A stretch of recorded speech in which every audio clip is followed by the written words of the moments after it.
Premier challenge, hein, le Ça reste le financement. mais il est moins difficile que... Et à tous, on est ravis de vous retrouver pour ce premier débat organisé par le Board of Students du Technion France et l'association X Israël de l'École Polytechnique sur la thématique transfert de technologie dans un monde médical en mutation.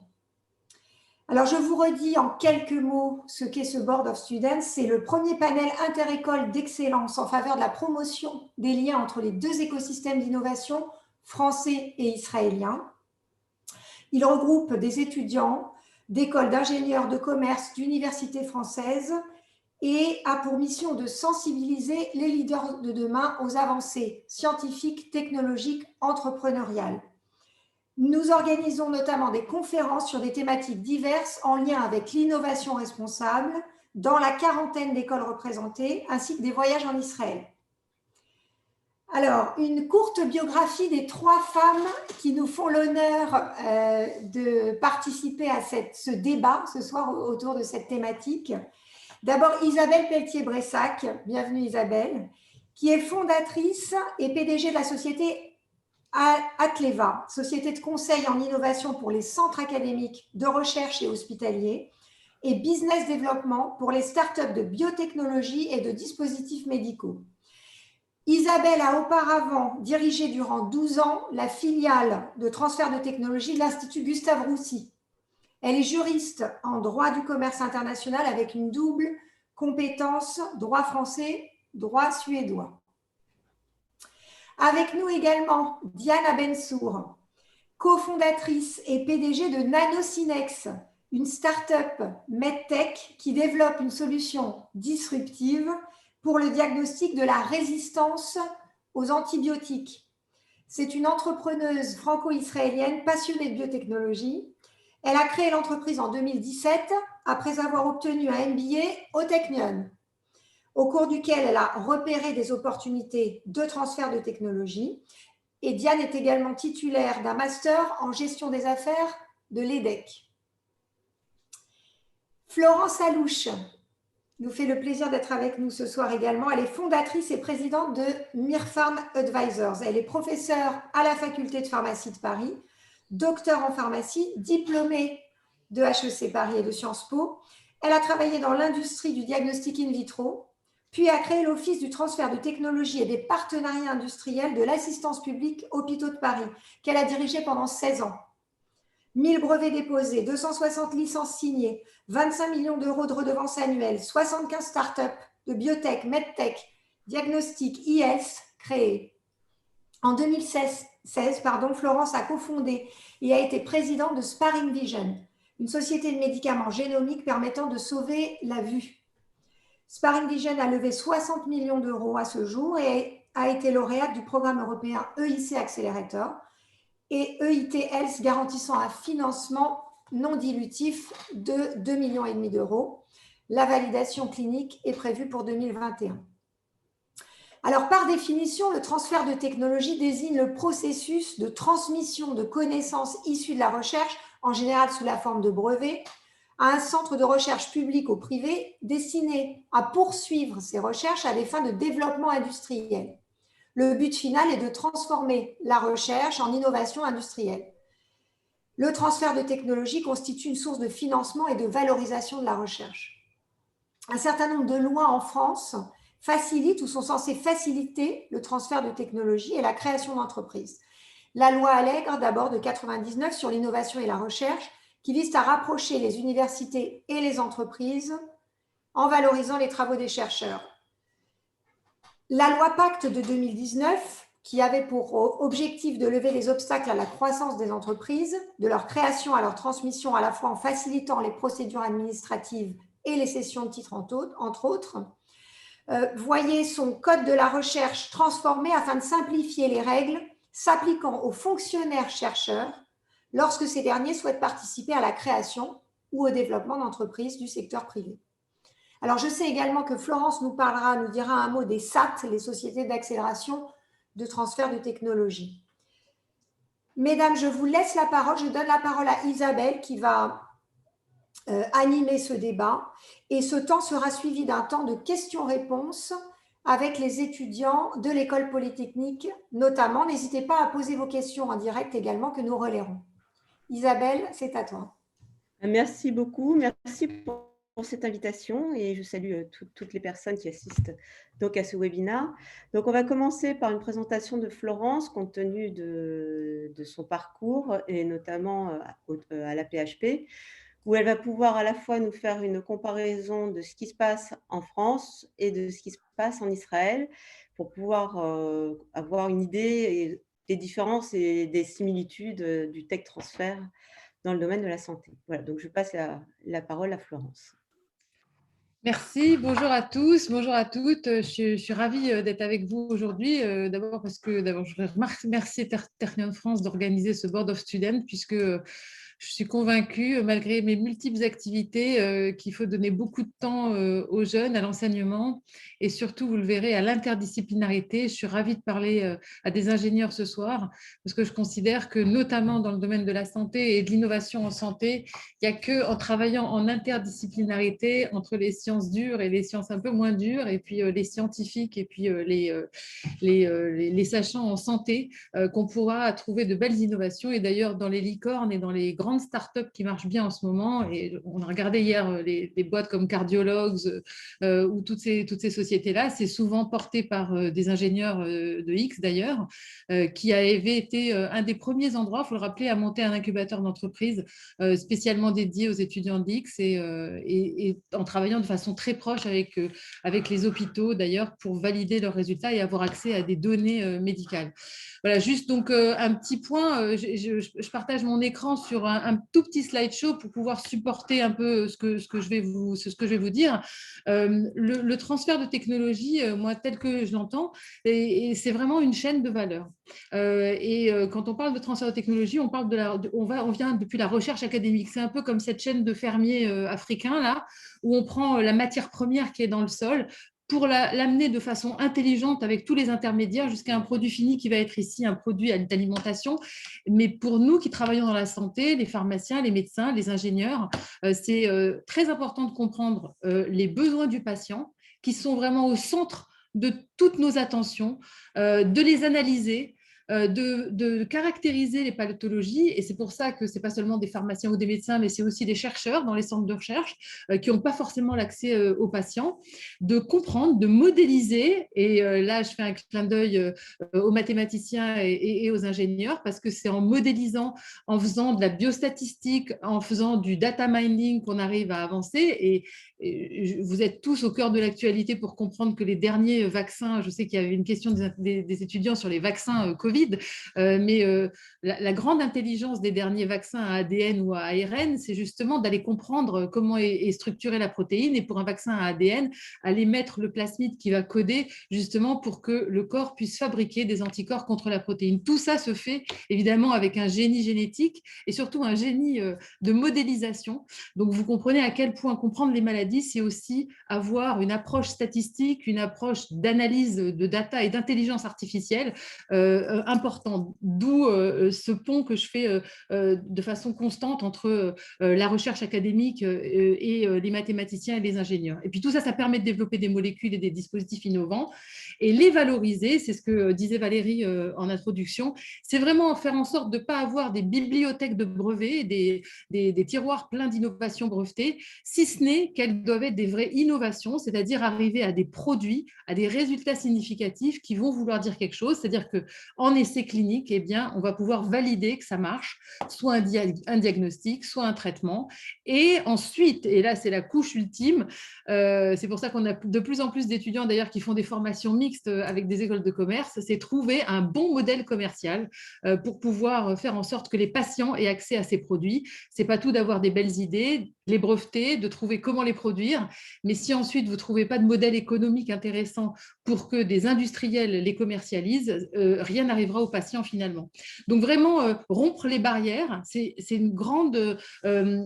extrêmement important à mon sens dans l'innovation, de ne pas se cloisonner. Je suis chercheur en biologie, je reste dans la biologie, et ben non, il faut vraiment ouvrir son esprit vers les autres disciplines, parce que dans le domaine de la santé, j'ai fait juste un tout petit schéma pour montrer à quel point c'est très, très varié l'évolution de la médecine.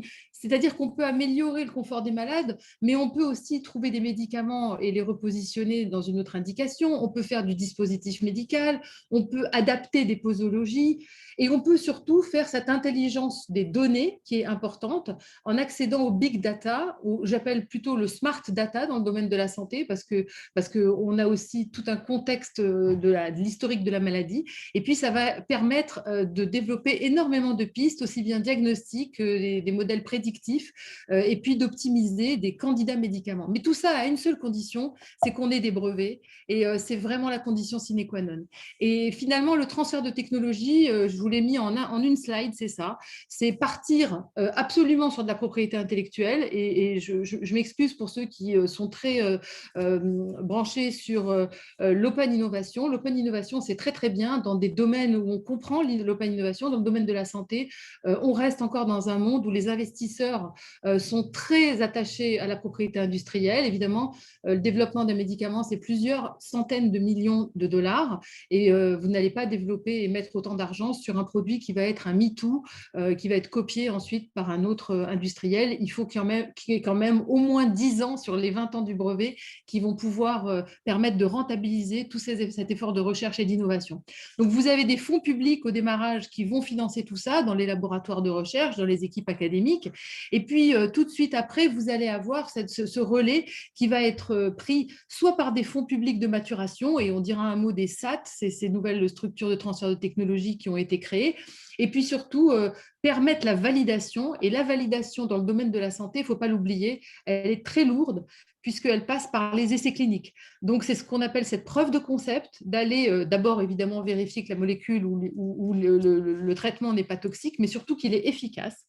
Et ensuite, le business scale-up, c'est donc de trouver des licences. Donc, c'est ce que moi j'ai fait pendant des années à l'assistance publique, trouver des industriels qui vont exploiter ces innovations, ou alors permettre à un porteur de projet qui a une fibre entrepreneuriale de prendre ce projet, de le créer et d'en faire vraiment une entreprise. Et c'est le merveilleux exemple que va nous présenter Diane dans ce qu'elle a fait.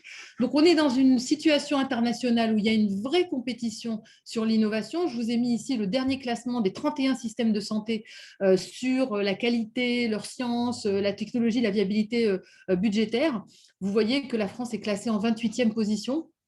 Donc, il y a des vrais challenges pour arriver à porter l'innovation, à ce qu'elle reste dans le pays. Et tout ça, ça a été la politique de lancement, de professionnalisation du transfert de technologie. Isabelle, qui dirigeait le transfert de technologie de l'Institut Gustave Roussy, qui est un des plus gros centres de lutte contre le cancer, le sait bien. Les situations régionales en France sont très diverses. Et donc, on a besoin de structurer tout ça. Donc, il y a eu cette structuration régionale des sociétés d'accélération de transfert de technologie. Maintenant, le grand challenge, puisque c'était les questions aussi des étudiants, quels sont les challenges de créer ces boîtes? Donc, vous aurez la vraie vie de Diane, mais moi, j'ai essayé de les regrouper en un petit, voilà, une petite liste.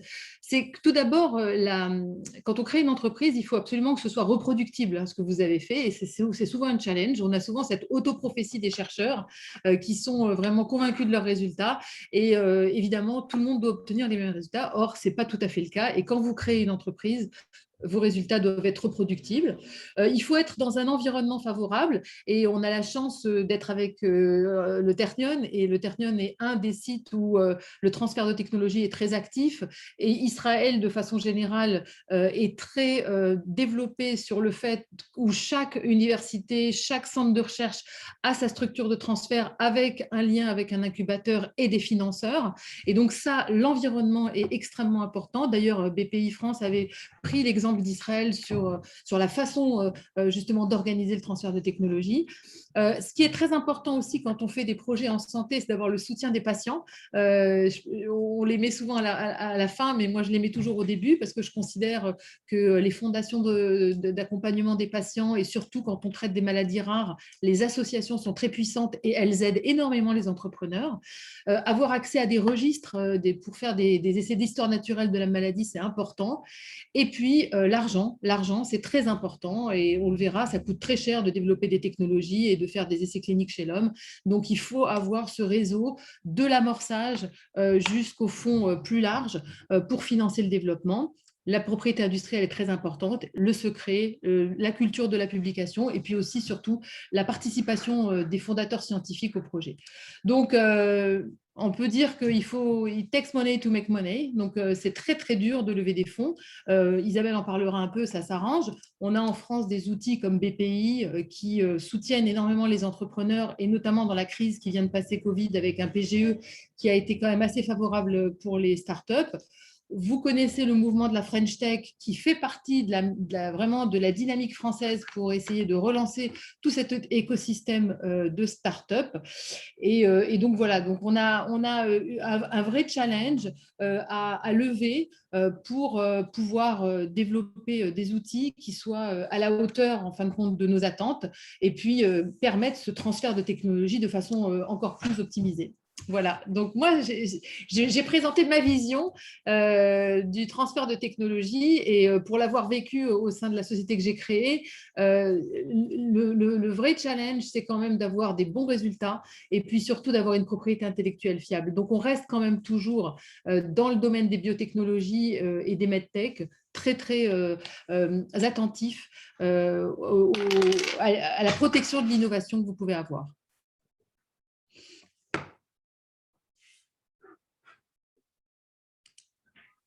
Merci beaucoup Florence pour cette overview qui est extrêmement complète, qui a permis de regarder le côté français, un petit peu le côté israélien, mais je pense que le côté israélien est assez proche en termes d'organisation. On a même tendance plutôt à copier ce qui est en train de se passer, notamment au niveau de l'écosystème et commencer à créer des clusters et autres où il y a une vraie prise de conscience des centres académiques et des SAT. Un des points qui est très important, je pense que Diane en parlera également, c'est que tu as beaucoup insisté sur la partie propriété intellectuelle et sur la partie patient. Et souvent, on a des chercheurs qui oublient qu'il y a des patients. Et c'est pour ça qu'il est très important que cette recherche soit accompagnée dans un centre qui touche à la fois la médecine et la recherche biologique pour créer des belles startups de bio. Et le patient est malheureusement dans la création de sociétés de biotechnologie. Moi, je l'ai vécu dans une société qui a été créée en 2000, donc qui est maintenant au Nasdaq et qui est très, très bien cotée. Mais quand on l'a créée, on avait des très belles idées scientifiques, mais on n'avait pas pensé aux patients. Et là, je pense que le binôme était exceptionnellement important pour créer une société qui soit durable et constructive. Moi, je vais passer maintenant la parole à Diane, qui, elle, justement, est aux confins de cette aventure de création d'entreprise et qui cherche justement à améliorer le sort des patients. Diane, je te laisse la parole. Merci Isabelle, merci à l'Association Tertiane France et Polytechnique Israël pour cette invitation. Donc je suis ravie d'être là parce que je pense que c'est vraiment important pour moi de pouvoir partager avec d'autres étudiants l'expérience que j'ai vécue et que je vis aujourd'hui au travers de ma création de start-up, qui est donc le fruit d'un transfert de technologie. Donc, je vais commencer par vous présenter notre start-up et notre innovation. Et ensuite, je vous en dirai un peu plus sur mon parcours et n'hésitez pas par la suite à poser des questions. Donc, NanoSynex développe une plateforme qui permet de dépister des phénomènes de résistance bactérienne aux antibiotiques. Donc, c'est ce qu'on appelle un test de susceptibilité antimicrobienne, Antimicrobial Susceptibility Testing ou antibiogramme, donc qui va permettre de déterminer quel est le traitement antibiotique le plus adapté à un patient donné avec une suspicion d'infection bactérienne. Donc, notre mission, c'est de permettre de sauver des vies en adressant donc cette crise des antibiotiques qui nous attend. Donc, juste pour planter le décor, donc aujourd'hui, on voit que 700 000 personnes meurent chaque année dans le monde du fait de bactéries multirésistantes. Et d'ici à l'année 2050, les projections sont de 10 millions de morts Donc, selon l'Organisation mondiale de la santé, c'est clairement la prochaine pandémie qui nous attend. Et un des moyens d'agir contre cette crise des antibiotiques, c'est donc de la prévenir par le biais du diagnostic et des tests de dépistage rapides. Donc, NanoSynex apporte une solution de prévention. Donc, on développe un test de diagnostic sur une plateforme donc, microfluidique qui va permettre de donner un résultat au patient le jour même, donc de manière très rapide, comparé à ce qui existe aujourd'hui. Les solutions prennent plusieurs jours et cela va énormément réduire donc, les coûts associés à cette potentielle pandémie. Donc aujourd'hui, ce qu'il se passe, c'est qu'un patient qui a une infection bactérienne va en général recevoir un traitement antibiotique à spectre large, car les solutions qui existent aujourd'hui prennent trop de temps à donner un résultat personnalisé et adapté aux patients. Et donc aujourd'hui, c'est pour ça qu'on a développé donc, cette plateforme pour adresser ce challenge en termes de temps et également de précision. Donc, on développe un produit qui consiste qui comporte en fait trois parties qui ont chacune leur importance majeure. Donc, une carte test jetable donc, qui utilise donc, ces techniques microfluidiques pour avoir donc, plusieurs antibiotiques dans des nanopuits à différentes concentrations qui vont réagir avec la bactérie qui a causé l'infection du patient. Un lecteur, donc une partie instrumentation, et notre software qui incorpore notamment donc des technologies d'intelligence artificielle. Donc c'est un exemple de bioconvergence et j'insiste sur ce terme parce que je pense qu'il est très important aujourd'hui parce que c'est vraiment la mise en relation de l'ingénierie et de la biologie, donc dans notre cas de la microbiologie. Et donc je rejoins donc Florence qui disait au départ que les synergies sont importantes et que l'avenir des technologies médicales est basé sur ces synergies entre ingénieurs et biologie. Et c'est comme ça qu'on va faire avancer la science. Mais ça comporte un challenge considérable qui est donc de pouvoir construire une équipe multidisciplinaire donc qui va pouvoir adresser ces différentes expertises nécessaires au développement et de les faire évoluer en parallèle. Donc, je vous en dis un peu plus sur mon parcours. Donc, j'ai un background à la fois donc, business et finance. J'ai toujours été passionnée par le secteur de la santé. Donc, j'ai travaillé en fusion-acquisition, par exemple, sur des deals orientés santé. Mais l'entrepreneuriat a toujours été ma vocation. À l'époque, d'ailleurs, il y a plus de 10 ans, j'avais créé notamment une association à l'EDEC Business School qui avait pour but de faire découvrir la Startup Nation aux étudiants de l'école. Cette association est pérenne aujourd'hui, organise des voyages chaque année pour environ 5 étudiants par an. Et donc, pour moi, il était naturel de vivre l'expérience de la Startup Nation. Et c'est pour cela que j'ai décidé de déménager en Israël il y a un peu plus de 5 ans et de faire un MBA au Technion. Pourquoi le Technion? Donc, le Technion est le berceau d'un nombre de brevets considérable avec un accès infini à des ressources en termes de propriété intellectuelle. Et c'est ainsi que j'ai commencé en fait un processus proactif de recherche de technologies disponibles à la commercialisation. Donc, avant de commencer ce processus, je me suis posé la question quels sont mes objectifs. Donc, le premier objectif était donc de monter ma propre start-up dans le secteur de la santé qui me passionne et en particulier dans le secteur du diagnostic, pour d'autres raisons stratégiques. Et je cherchais donc à répondre premièrement à un besoin patient. Comme on l'a dit, les nouvelles technologies doivent émerger d'un besoin qui provient du futur utilisateur. Et il était clair que la crise des antibiotiques était un challenge majeur. Donc, répondre à un problème de santé publique majeur, c'est un de mes premiers critères dans la recherche de brevets. Et mon deuxième critère, c'était le time to market. Donc, en combien de temps j'allais pouvoir porter un projet donc from lab to market, donc du laboratoire à la commercialisation. Dans le secteur de la santé, on voit de nombreux projets s'étaler sur des dizaines d'années, donc notamment le diagnostic. Donc on peut voir un spectre au niveau de la timeline qui est un peu plus court. Donc j'avais pour objectif un développement en moins de 7 ans, on va dire. Et donc j'ai rencontré en fait plusieurs professeurs au sein du Technion. En fonction de la liste des brevets qui étaient disponibles à la commercialisation, que j'ai récupéré auprès du centre de technologie, de transfert de technologie de l'université, et je les ai rencontrés pour essayer de comprendre leur projet de recherche.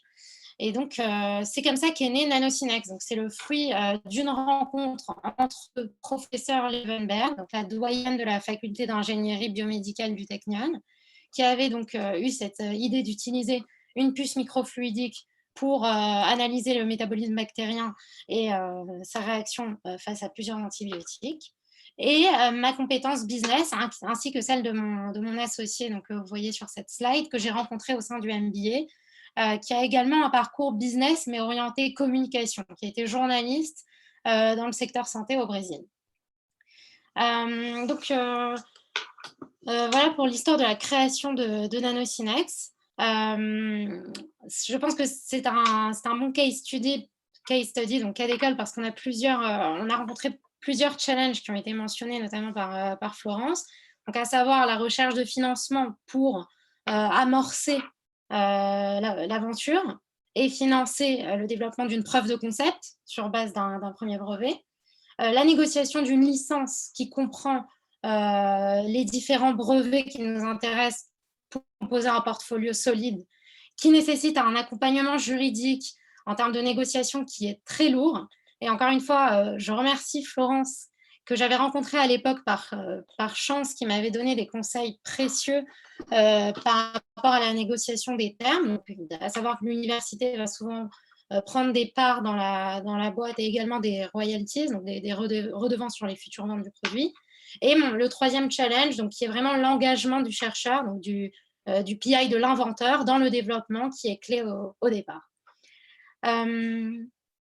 Voilà, je vous remercie pour votre attention et je laisse la parole à Isabelle pour la suite du débat. Merci beaucoup, Diane. Moi, j'aurais peut-être quelques questions, mais je ne sais pas. À ton avis, tu aurais pris cette initiative en France? Tu penses que ça aurait été pareil, plus compliqué, ou selon tes connaissances françaises, est-ce que tu aurais eu les mêmes obstacles?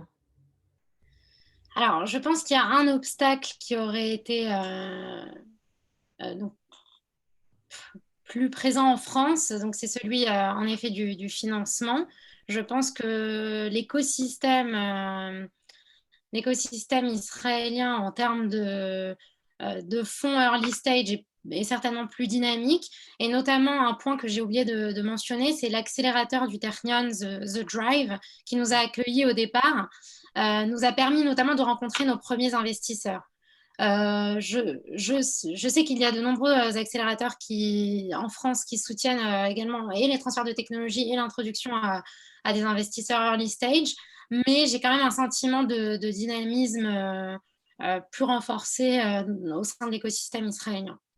Je pense que aujourd'hui, les tech transferts s'inspirent complètement du principe d'écosystème, de cluster et du principe du drive, avec justement la mise en place soit de financement, soit de toolbox, soit de mise en relation, soit Oui, ou simplement l'accélérateur nous a donné des locaux à proximité du laboratoire de la faculté d'ingénierie biomédicale.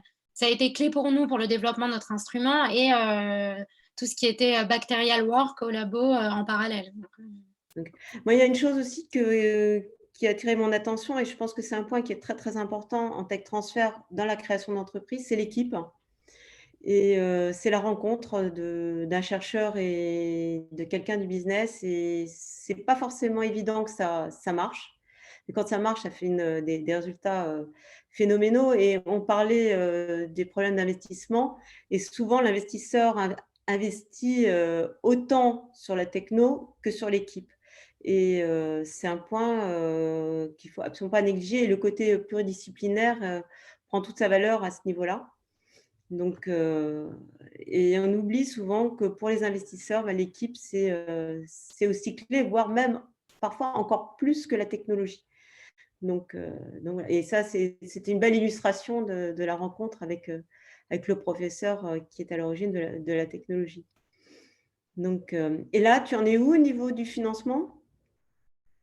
Donc aujourd'hui, on a levé à peu près 6 millions, un peu moins de 6 millions de dollars. Et cela comprend une grosse quantité de financement non dilutif. Donc il y a un point majeur dans notre secteur qui est très gourmand en financement, notamment à la fois pour tout ce qui est négociation de la licence, donc gourmand en financement dès le départ, et par la suite pour les essais cliniques et les aspects réglementaires, etc. Donc, nous avons levé des fonds non dilutifs auprès de l'équivalent de la BPI, donc du Israel Innovation Authority, et également de la Commission européenne. Nous avons plusieurs bourses de la Commission européenne qui nous permettent d'avancer. Donc, est-ce que les étudiants auraient des questions entre-temps ou...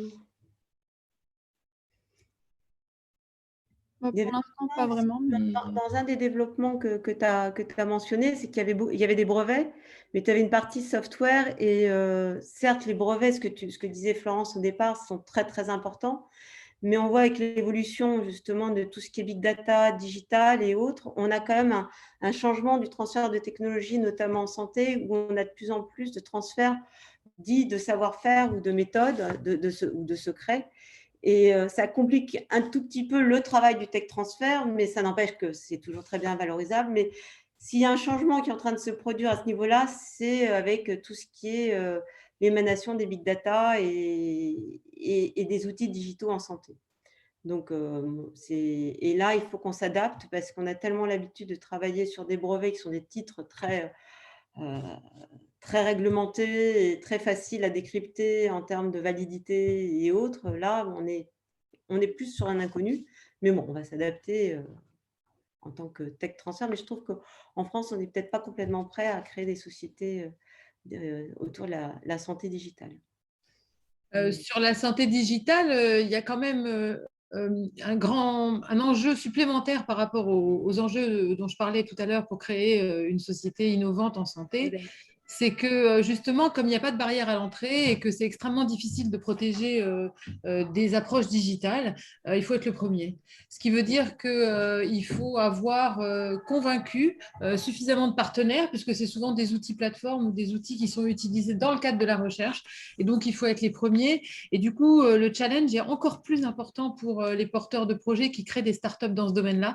C'est qu'il faut qu'ils soient extrêmement agiles. Et d'ailleurs, on le voit, toutes les jeunes entreprises qui ont développé des outils pour le suivi des patients dans le cadre des essais cliniques ont été, ceux qui se sont développés sont ceux qui ont été les premiers sur les approches. Et ça, c'est d'autant plus important. Et on le voit, hein, cette crise nous a montré à quel point on avait besoin, enfin, tout ce qu'on appelait de nos voeux depuis des années de cette santé connectée, de toutes les façons, est sorti dos au mur, en fait, où on a eu toutes ces solutions de télémédecine et de téléconsultation et de transfert de data qui ont été développées. Mais ça reste quand même un point majeur pour les essais cliniques. Pendant des années, le patient qui entrait dans un essai clinique était suivi régulièrement, au mieux tous les 3 mois, au pire tous les ans, dans une visite de contrôle pour son essai clinique. Et en fait, tout était centré à l'hôpital, les données étaient centrées à l'hôpital, etc.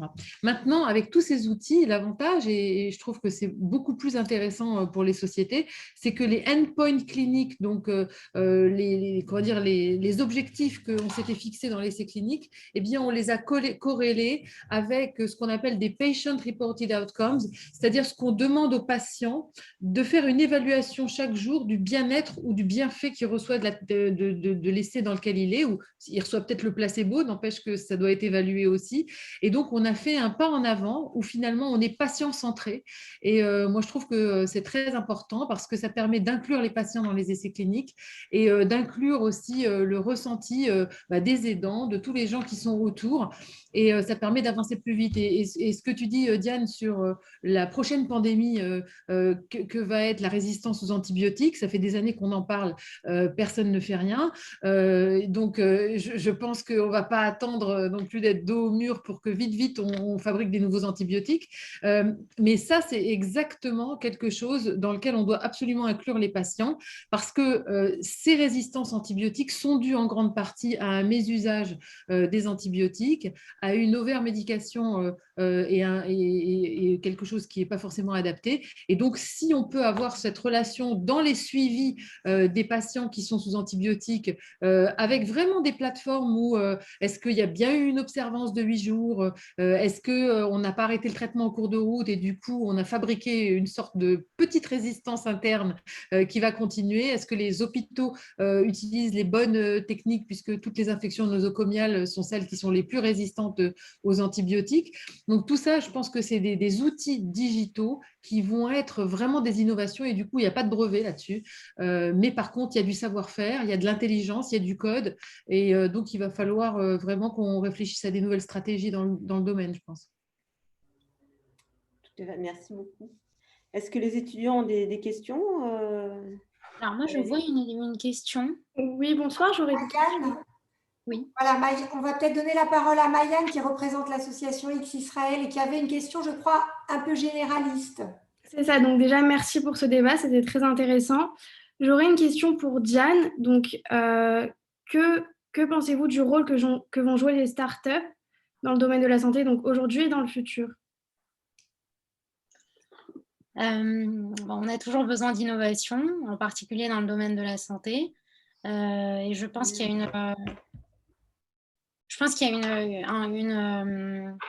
une prise de conscience au niveau global de cette nécessité et des initiatives au niveau nationaux, donc comme on les a cités, au niveau de la BPI, du Israel Innovation Authority et d'autres pays pour donner plus de financement aux startups du secteur santé qui sont en général, qui requièrent un investissement bien plus conséquent que pour une startup basée uniquement sur du software.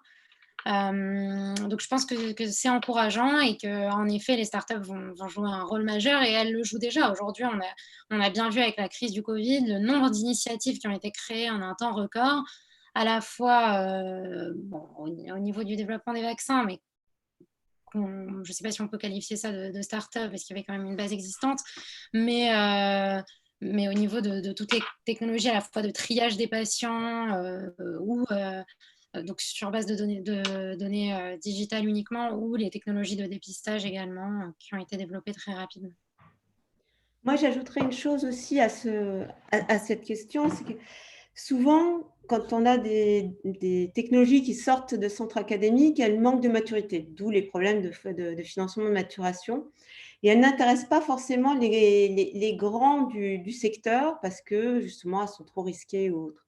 Donc, la start-up, c'est aussi le moyen de développer une technologie pour l'amener à une phase 3, par exemple, pour un essai thérapeutique qui demande beaucoup d'argent, beaucoup de patients, pour lequel la start-up ne peut pas financer, mais à partir du moment où on aura eu des résultats de phase 2, donc antérieurs, le gros labo pharmaceutique pourra prendre le risque du financement et pourra avoir la force de commercialisation. Bon, on parle de ça, c'est essentiellement pour des blockbusters, pour des maladies orphelines, c'est un petit peu différent, mais c'est quand même un moyen de transition entre le centre académique et le terrain et l'administration aux patients si on parle de médicaments. Donc, c'est quand même un point relativement incontournable dans le développement du médicament. Ça l'a pas toujours été, mais ça le devient vraiment maintenant. Ouais, ouais, ce que vous dites, c'est important, mais la place des startups dans la santé, elle est, donc, comme Diane l'a dit, sur les vaccins, on a vu que les deux plus grands vaccins actuellement sont issus de ce qu'on peut quand même appeler des startups, les équipes de Oxford, de l'université d'Oxford et BioNTech, qui est une biotech allemande, même si ce n'est pas évidemment des très, très jeunes startups, mais n'empêche que voilà, c'est ce que tu dis, Isabelle, c'est-à-dire que l'innovation, elle est souvent portée à haut risque et à haut frais par une petite entreprise. Et dès qu'on voit qu'on a passé la phase 2, eh bien, on a un industriel qui va arriver avec les financements nécessaires pour justement faire le développement. Donc, les risques sont souvent pris par les startups. Ça, c'est des gros marchés. Le marché du Covid, c'est un marché mondial. Il faut savoir que sur des maladies plus rares, des maladies orphelines, des maladies pédiatriques rares, alors là, pour le coup, il n'y a que des startups qui y vont, qui prennent le risque financier, qui prennent le risque de s'engager aussi dans des essais cliniques ultra compliqués avec des tout petits échantillons de patients, parce que par définition, c'est des maladies rares.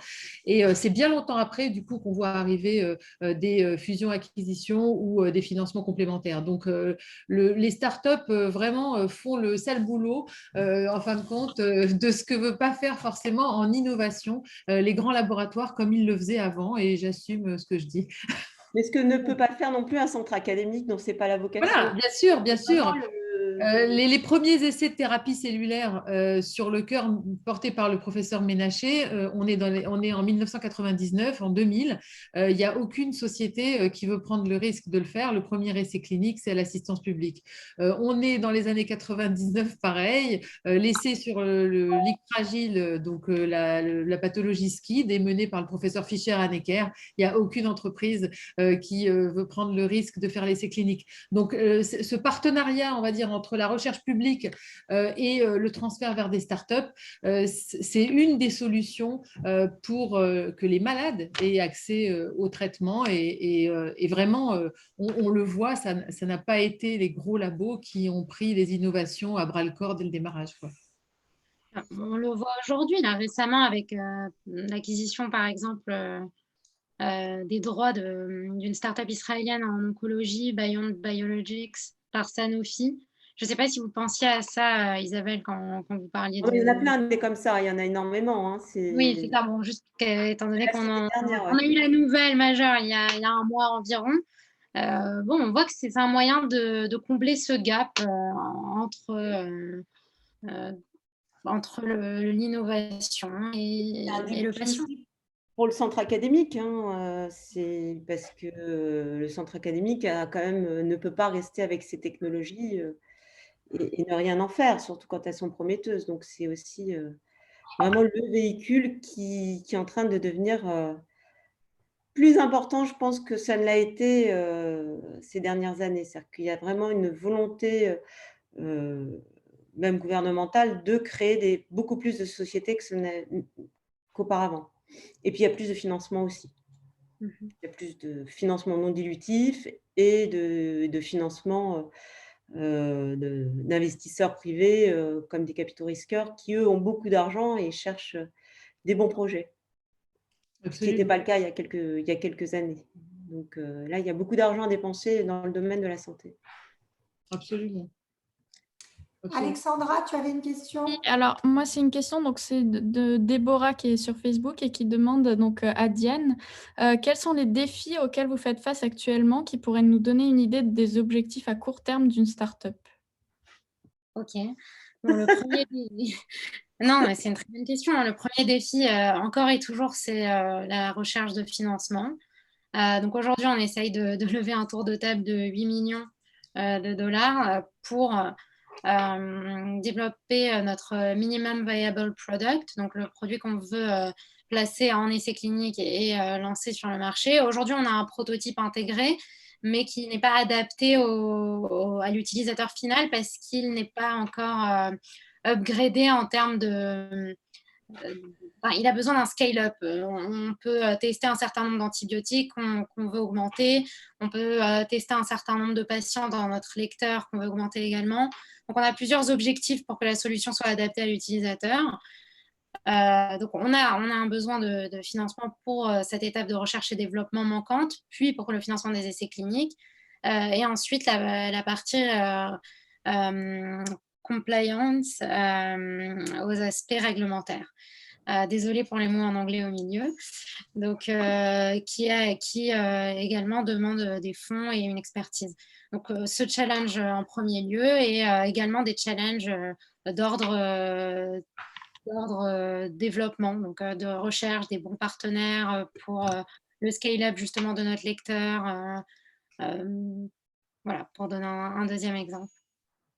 Et là, tu mentionnes une partie qui est importante aussi au niveau de la santé par rapport à d'autres secteurs de développement de start-up. C'est le réglementaire, c'est qu'on est dans un domaine extrêmement réglementé, extrêmement contraint, et qui demande d'énormes investissements, soit en termes d'essais cliniques, soit en termes de preuves pour pouvoir se faire enregistrer. Et je pense que c'est une des grosses différences avec les autres industries. Je pense que c'est l'industrie qui est la plus réglementée et c'est un poste des dépenses phénoménal. Donc, oui, tout à fait. Et le réglementaire est directement lié aux essais cliniques. Donc, parce qu'on va devoir tester un certain nombre de patients pour pouvoir répondre aux requêtes réglementaires. Donc, c'est aussi très important dès le départ de s'entourer de scientific advisors, de créer une relation avec eux, ne serait-ce que pour des questions stratégiques au départ, mais qui vont nous permettre ensuite d'avoir un lien direct avec différents sites cliniques, avec différents hôpitaux pour préparer justement les futurs essais cliniques. Donc nous, vraiment, dès les premières années, alors qu'on était très loin des essais cliniques, on a tissé un réseau en Israël, en France, aux États-Unis, avec des directeurs de laboratoires de microbiologie pour nous accompagner. Et là, on commence en fait à parler justement d'un prochain essai clinique et on va commencer à le planifier au moins 1 an en avance parce qu'on sait que le temps de signer un contrat avec l'hôpital, de déterminer la taille de l'échantillon, toutes ces questions en fait, on sait que ça va nous prendre 1 an au moins, donc juste pour le planifier et ensuite quelques mois encore pour le réaliser et ensuite encore 6 mois pour faire les dossiers réglementaires. Donc il y a vraiment des étapes qui ne sont pas compressibles dans le secteur santé.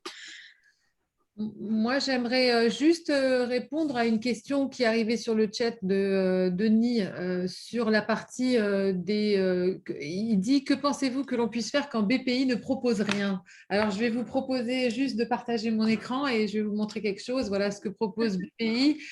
Donc, il y a quand même des choses qui sont faites par BPI. Je vais défendre BPI parce que c'est quand même l'outil de financement assez disruptif de l'innovation en France. Il y a 3 grands concours qui existent. Alors oui, certes, quand vous créez une entreprise, il faut avoir un capital social, c'est bien normal. Si vous voulez qu'on vous prête de l'argent, ça, n'importe quelle banque demandera une garantie sur le capital. Maintenant, si vous voulez créer votre entreprise avec des financements, comme le disait Diane, non dilutifs, BPI est là aussi. Et donc, il y a 3 concours qui existent. Alors, si vous êtes PhD, donc chercheur, il y a un concours qui s'appelle ePhD qui permet de vous aider et de donner des fonds pour la création de votre entreprise. Il y a un concours qui est bien connu. Alors moi, j'ai eu la chance de le gagner en 2017 et d'être lauréat et grand prix de ce concours. Ça vous apporte 300 000 € quand même dans votre entreprise en non dilutif.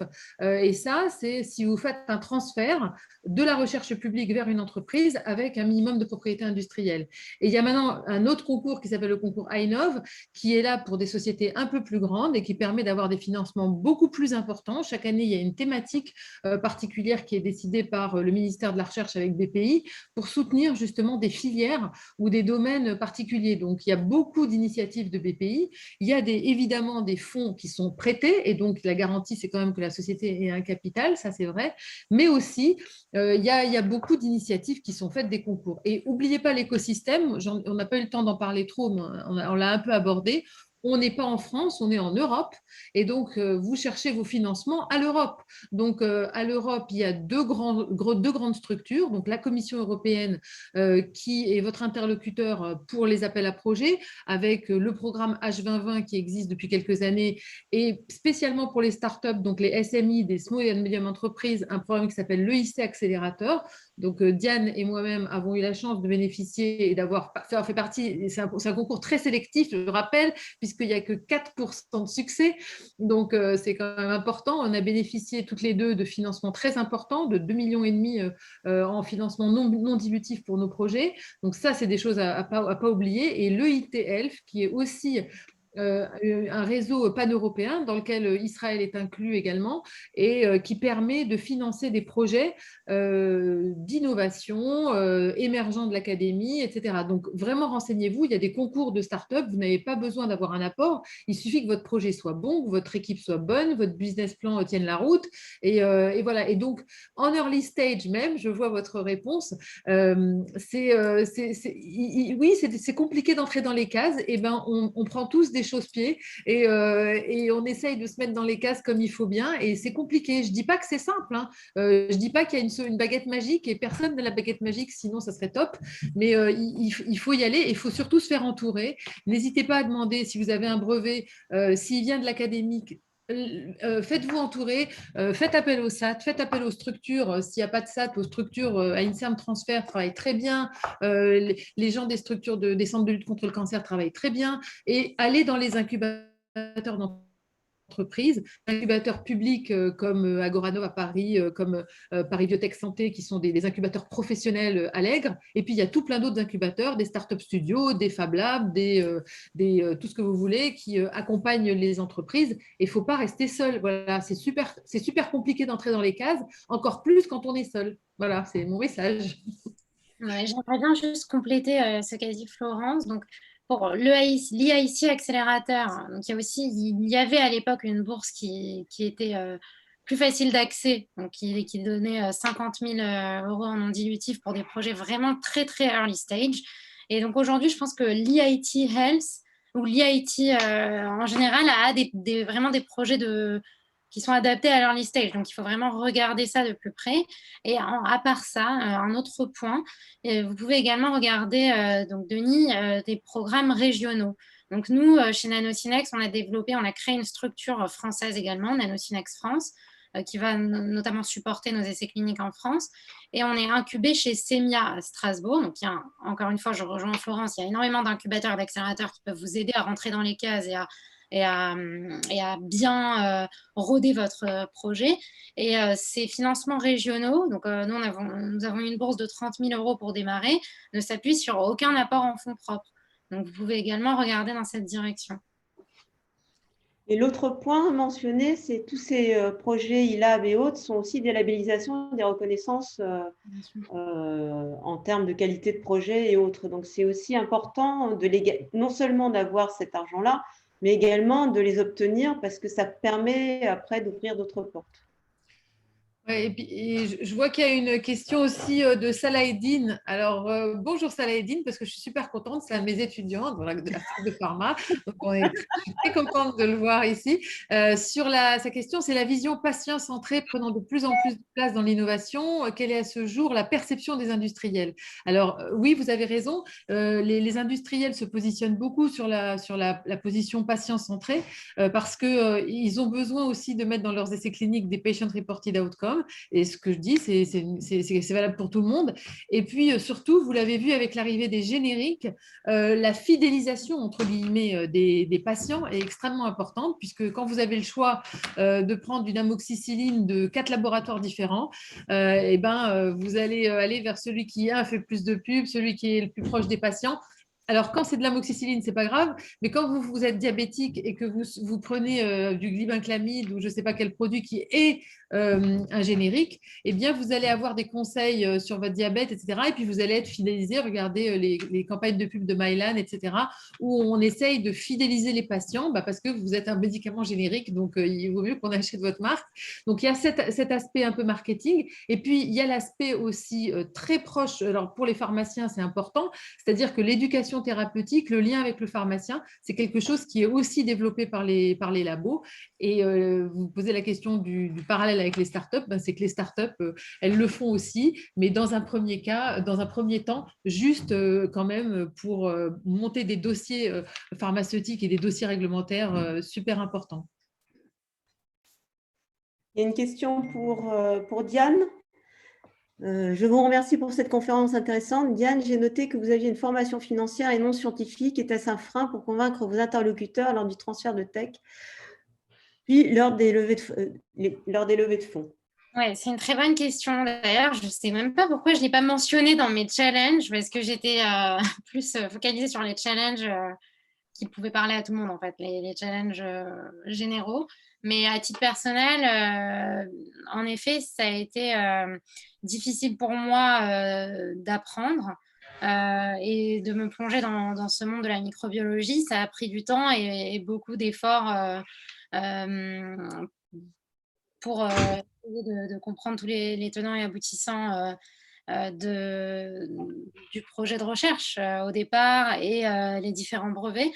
Encore une fois, j'ai été accompagnée par des experts du secteur diagnostic pour la partie due diligence, pour l'analyse. Et aujourd'hui, je ne suis pas seule. Donc, quand je parle à des investisseurs, en général, je vais faire un premier rendez-vous qui va être une présentation à la fois business et technique, mais au niveau général. Et ensuite, quand on rentre dans une deuxième phase, je vais inviter mon directeur de R&D ou un des membres de l'équipe R&D à se joindre à moi à la conversation. Donc, encore une fois, c'est un effort de synergie et l'équipe, c'est, je pense, plus important que la technologie. Et je l'ai entendu.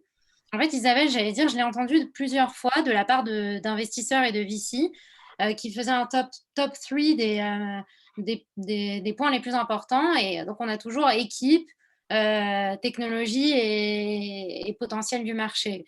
Et c'est vrai que, bon, je ne sais pas exactement dans quel ordre il faut les prioriser, mais je pense qu'il y a beaucoup d'investisseurs qui fonctionnent aussi au feeling. Donc, il faut que votre technologie et que les brevets cochent les cases, c'est sûr, mais sans équipe, il n'y aura pas d'investissement. Donc, je pense que ça va dans ce sens, il n'y a pas forcément d'équivalence. Donc oui, c'est un challenge et il faut savoir se faire aider et il faut aussi ne pas avoir peur d'apprendre de nouvelles choses et de plonger dans, dans le vide parce que finalement, c'est ça qui est passionnant. Dans l'aventure startup, on apprend à être avocat, scientifique, comptable, voilà, tout à la fois.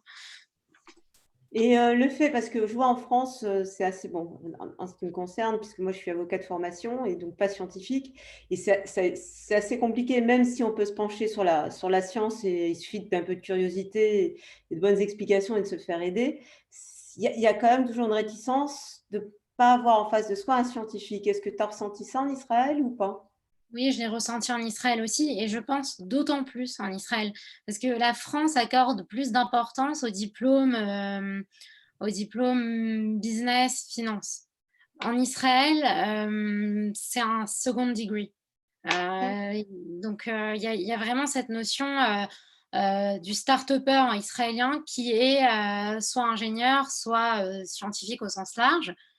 Mais j'ai su en fait le tourner entre guillemets à mon avantage en présentant l'opportunité, notamment par le biais d'un partenariat stratégique qu'on a avec une société de distribution française dans le secteur diagnostic, mais la possibilité en fait d'avoir cette vision business et de pouvoir aider une start-up israélienne à avoir déjà une vision claire de sa commercialisation. Et ça, c'est un des gaps principaux en Israël.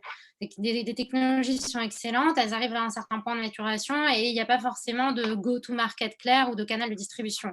Donc, même auprès du Technion, en fait, dans la phase de négociation de licence, j'ai argué de cet avantage, en fait, de cette vision business. Et je pense qu'il y a une réelle appréciation de l'aspect synergie, mais tout le monde ne le comprend pas. Donc, en effet, j'ai pu ressentir ce jugement plusieurs fois. Et c'est pour ça qu'aujourd'hui, grâce à notre équipe, j'ai plus vraiment ce problème, mais je l'ai eu pour notre première levée de fonds, pour notre seed round, où l'équipe était moins solide. Et, donc, voilà, c'était plus compliqué. Alors, on va bientôt conclure parce que ça fait presque 1 heure qu'on est ensemble et c'est vraiment passionnant et on pourrait consacrer la soirée à ces questions. Vraiment, toutes les trois, vous nous avez vraiment intéressés. J'avais quand même une petite question peut-être pour Florence et pour Diane pour résumer un peu, vous l'avez déjà évoqué, et là, Diane, tu viens un petit peu d'y répondre, comment résumeriez-vous la différence finalement entre l'écosystème israélien et l'écosystème français en matière de transfert tech médical? Les grandes lignes. Non, moi je vois pas de grande différence, sauf que, oui, parce que sur la technique, en fin de compte, du transfert de technologie, on fonctionne tous pareil comme aux États-Unis. La seule chose que je vois, c'est sur le positionnement de l'invention, le positionnement de l'inventivité, on va dire, où peut-être que les façons de réfléchir sont un peu plus disruptives, où il y a plus cette interdisciplinarité qui est plus présente, je pense. Et puis, quelque chose qui existe moins en France et plus en Israël, qui est la chutzpah, donc ce qui s'appelle en français le culot. D'ailleurs, la chutzpah est utilisée en mot classique aux États-Unis, hein, pour parler justement de ce culot d'aller présenter des choses qui sont complètement disruptives, qui sont à l'envers même de la façon dont on aurait pu réfléchir pour créer une innovation. Donc ça, c'est important. Et puis, je pense aussi, et j'en ai beaucoup discuté parce qu'on faisait beaucoup de voyages d'échanges avec les structures de transfert de techno en Israël quand je dirigeais l'assistance publique, le transfert de techno à l'assistance publique, pardon, c'était de comparer aussi peut-être des réseaux. Israël fonctionne beaucoup en réseau. Tout le monde, filles comme garçons, a un service militaire obligatoire. Et du coup, quand les étudiants arrivent après leur service militaire dans des formations universitaires, puis dans la création éventuelle d'entreprises, il existe ce réseau d'alumni, on va dire, du service civil ou militaire, puisqu'il y a un service civique aussi qui est possible. Et ce réseau est très, très puissant, alors que nous, le réseau des écoles est plus puissant qu'un autre réseau. Et il n'est pas tellement efficace dans le domaine des startups en santé, je dois dire. Donc, il y a cette capacité de réseau, de reconnaissance en une sorte de curriculum vitae, de savoir est-ce que vous avez été loyal, est-ce que vous êtes quelqu'un à qui on peut faire confiance, etc. Et ça, c'est des données auprès des investisseurs, je trouve, qui sont souvent mises en avant. On connaît la personne, on fait un peu son profil, et puis c'est un petit pays, donc les gens se connaissent, et quand vous avez fait des choses bien, on s'en souvient, et du coup, quand vous avez participé à des innovations, on s'en souvient aussi. Donc voilà, je pense que ces deux critères sont importants, d'avoir justement cette chutzpah. Et pour ceux qui ne connaissent pas dans la culture juive la fête de Pâques, qui va tomber bientôt, donc après-demain. Donc dans la culture juive, il y a une grande chose qu'on fait le soir de Pâques, le soir de Pessah, c'est la Haggadah, donc c'est l'histoire de la sortie d'Égypte. Et la seule chose qu'on demande aux enfants, c'est de poser des questions. Et donc ça, c'est dans la culture israélienne quelque chose qui est très présent, c'est que les gens posent énormément de questions. Et le questionnement est pour moi la source de l'innovation. Et donc, c'est important d'avoir toujours ça en tête, de poser les questions, de reposer les questions dans un autre sens, de les reformuler. Et c'est comme ça qu'en science, on arrive à être disruptif. Donc, je pense que ça fait partie, c'est le troisième élément de la culture qui est un petit peu différent voilà, entre la France et Israël. Merci Florence. Et j'ajouterais que créer sa start-up jeune, donc à la sortie de l'école, ça peut être vu comme un gros challenge par les investisseurs parce que vous allez être ce qu'on appelle un first-time entrepreneur avec aucun track record derrière vous, pas d'exit à votre actif. Mais d'un autre côté, l'avantage, c'est qu'on peut poser autant de questions qu'on veut et qu'on n'a pas, on a le bénéfice du temps en fait, et qui peut être un avantage et qui peut nous permettre de rencontrer des personnes incroyables qui vont nous aider au départ et nous permettre d'avancer finalement plus vite. Et c'est vraiment quelque chose que j'ai vécu et encore une fois, notamment en parlant à des personnes qui avaient monté des startups auparavant, comme Florence, que j'ai contactée out of nowhere pour avoir des renseignements sur la négociation d'un contrat de licence. Donc, il faut vraiment poser des questions, c'est sûr, et ne pas hésiter à se faire accompagner au départ. Alors, Isabelle, tu voulais conclure peut-être quelques mots? Non, moi, ce que je trouve intéressant, c'est cette problématique qui commence à émerger sur le tech transfert en santé, qui n'était pas forcément quelque chose qui qui intéressait des étudiants, parce que ça semblait un peu loin, et je trouve que ce nouveau regain d'intérêt est extrêmement prometteur. Et un des points aussi très importants, comme on a plusieurs écoles qui sont présentes, c'est la pluridisciplinarité. Et pour une start-up santé, c'est clé, puisqu'on voit bien qu'il y a à la fois la science, le business, le juridique, le réglementaire. Donc, on ne peut pas faire sans pluridisciplinarité, et c'est ce qui fait la beauté de cet exercice. Voilà. Alors, merci beaucoup Isabelle pour cette conclusion. Merci à tous, à nos panélistes et à nos expertes. C'était vraiment très intéressant. Mayan, Alexandra, merci d'avoir représenté l'association X Israël. Diane a mentionné tout à l'heure l'association EDEC Israël qui fait partie du Board of Students aussi. On les salue. Sachez également que vous retrouvez toutes les conférences du board en replay sur notre site internet technionfrance.org, bien entendu, également sur Facebook et les réseaux sociaux. Donc, l'avantage, c'est que ces conférences, ces échanges, vous pouvez les retrouver à tout moment et les écouter à votre convenance. Et évidemment, d'autres conférences à venir que vous retrouverez sur notre site internet. Un grand merci à l'association X Israël. Un grand merci à Florence, Diane, Isabelle, à Paul pour l'organisation. Et je vous dis à très bientôt pour une nouvelle conférence du BOSS. Et une bonne soirée. Au revoir. Merci, bonne soirée. À bientôt. Au revoir.